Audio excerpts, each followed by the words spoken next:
Joseph fut emmené en Égypte, et Potiphar, officier de Pharaon, chef des gardes, homme égyptien, l'acheta des Ismaélites qu'il y avait amenés.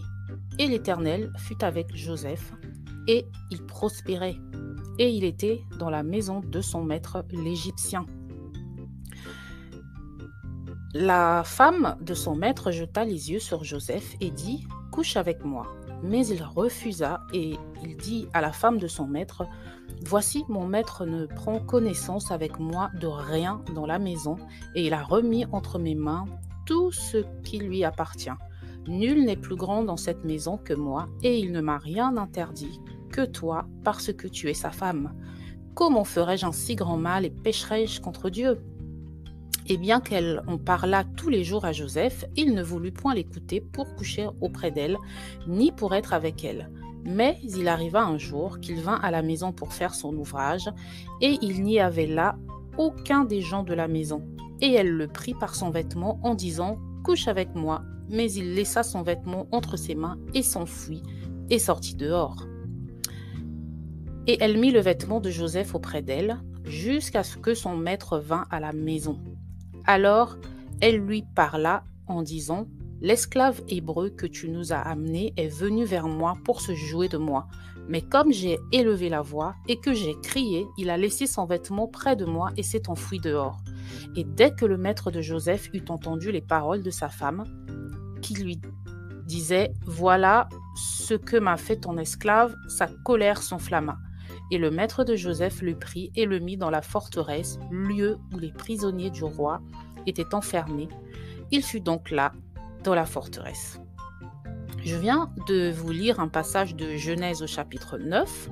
J'ai lu des bribes que j'ai sélectionnées, autrement ma lecture serait trop longue, mais je vous invite à lire l'ensemble de ce chapitre pour mieux voir le contexte et l'histoire, et surtout de lire, si vous le pouvez, l'ensemble de l'histoire de Joseph, qui est une histoire fort intéressante et passionnante.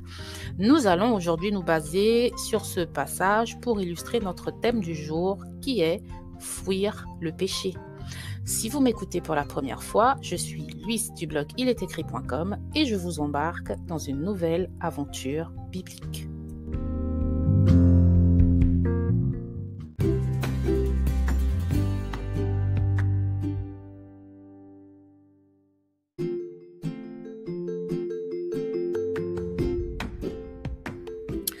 Alors, nous allons nous baser, je rectifie, ce n'est pas Genèse au chapitre 9, mais Genèse au chapitre 39. Donc, nous allons nous baser sur ce chapitre, sur les versets que je viens de vous lire pour aborder notre sujet. Il est écrit dans Galates au chapitre 5, des versets 19 à 21. « Or, les œuvres de la chair sont manifestes, ce sont l'adultère, la fornication, l'impureté, la dissolution, l'idolâtrie, les enchantements, les inimitiés, les querelles, les jalousies, les animosités, les disputes, les divisions, les sectes, les envies, les meurtres, les ivrogneries, les débauches et les choses semblables. Je vous dis d'avance, comme je vous l'ai déjà dit, que ceux qui commettent de telles choses n'hériteront point le royaume de Dieu. » Dans notre précédent podcast, nous avons défini le péché et vu différentes formes de péché, comme cité ici dans ce passage du livre de Galates.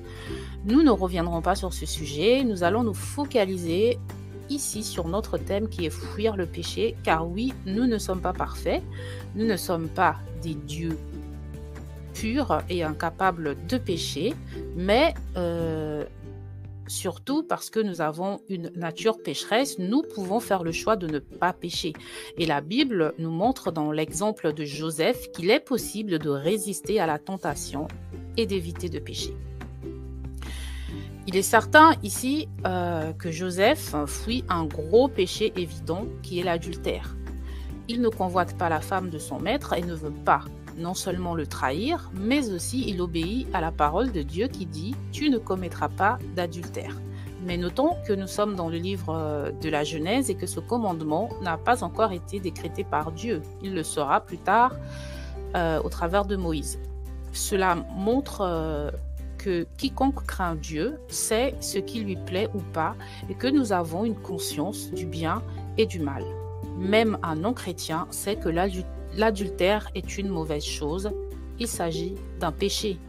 Dans cette histoire, on voit le caractère fidèle de Joseph. Son maître lui a quasiment remis toutes les clés de sa maison. Il lui a en gros dit « Tu es comme moi dans ma maison, mais ne touche pas à ma femme ». Donc Joseph sait qu'il ne doit surtout pas commettre cette erreur, car ce serait trahir son maître. Il dit d'ailleurs à la femme de Potiphar « Comment ferais-je un si grand mal et pécherais-je contre Dieu ?» Pécher contre Dieu. Il ne dit pas pécher contre son maître, mais contre Dieu. Cette formule est intéressante. Pourquoi? Parce que lorsque nous péchons, nous pensons souvent au mal que nous faisons aux personnes ou à nous-mêmes, ce qui n'est pas mal, ce qui est normal, je dirais, mais nous oublions que pécher, c'est désobéir à Dieu, c'est l'attrister, c'est le blesser, c'est lui être infidèle. Le verbe pécher ici en hébreu, c'est le mot kata, qui s'écrit C-H-A-T-A, mais se prononce kaotao, et veut dire entre autres manquer la voie, encourir la culpabilité, forfaire, manquer le but, quitter le chemin du droit. Donc pécher, c'est littéralement sortir des voies de Dieu ou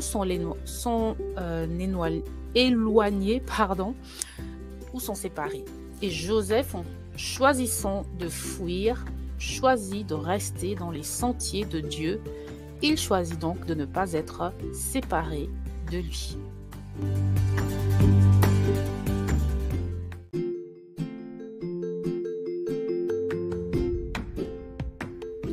Fuir le péché, c'est résister à la tentation, c'est faire le choix de Dieu et non du diable, comme nous l'avons vu dans notre précédent podcast. Pécher, c'est faire la volonté du diable. L'histoire de Joseph nous montre qu'il est possible de fuir le péché, mais elle nous montre aussi que parfois cela peut nous coûter cher. Joseph, dans sa fuite, laisse derrière lui un vêtement. Bien souvent, parce que nous disons non au péché, nous perdons peut-être un emploi, des amis, des privilèges et même notre liberté, tel que Joseph, puisque nous voyons qu'il sera injustement emprisonné. Mais nous devons rester fermes, car notre Dieu rachète le temps.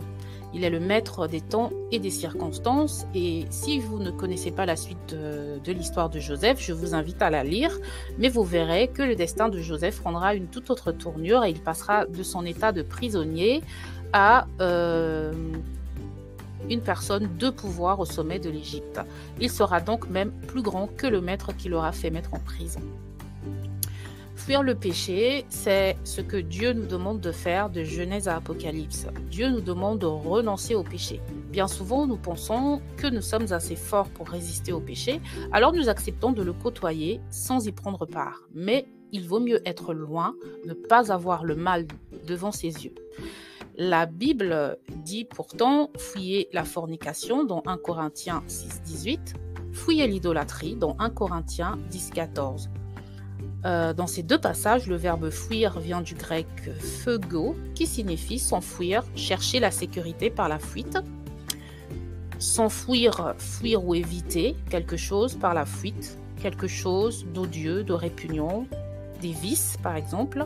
Être sauvé par la fuite, échapper et se mettre hors danger. Poétiquement, partir au loin, s'évanouir. Je vous cite ici donc la définition selon le site lexiquebiblique.com.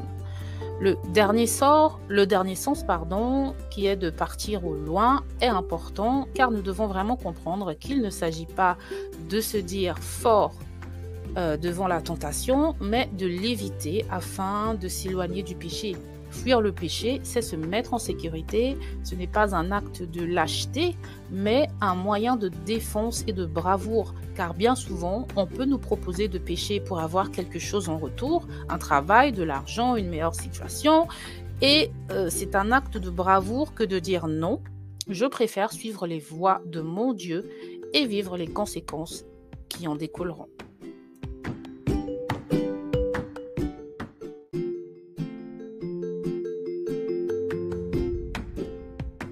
Pour Pour conclure, rappelons que nous avons l'aide de Dieu, de son esprit en toutes choses et que nous devons nous remettre à lui lorsque nous luttons contre un péché. Fuir le péché, c'est refuser d'attrister notre Dieu, de lui désobéir, c'est vouloir marcher dans ses voies et ne pas s'en éloigner.